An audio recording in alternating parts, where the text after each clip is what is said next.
أهلا بيكم في قناة فنزيلة الجمل. قبل ما نبدأ الفيديو ما تنسوش اللايك والاشتراك في القناة عشان يوصلك كل جديد. يلا بينا نبدأ.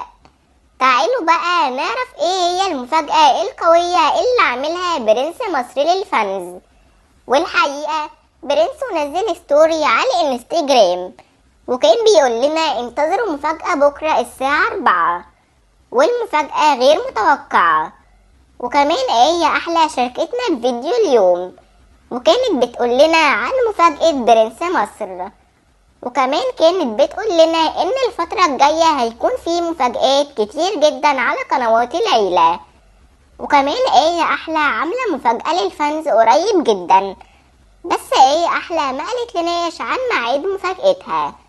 احنا بنتوقع تكون المفاجأة كليب لبرنس مصر وندى حمو، او كليب لبرنس مصر مع أمنية قوة، او حاجة شبه مهرجان عائلة الجمل.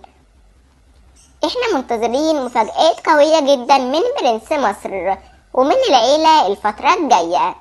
اكتبوا لنا انتوا يا اجمل فانز تتوقعوا تكون المفاجأة ايه. وبس كده نكون وصلنا لنهاية الفيديو، بس ما انتهاش. وسؤال الفانز في فيديو اليوم هو برنس مصر عنده كام سنة؟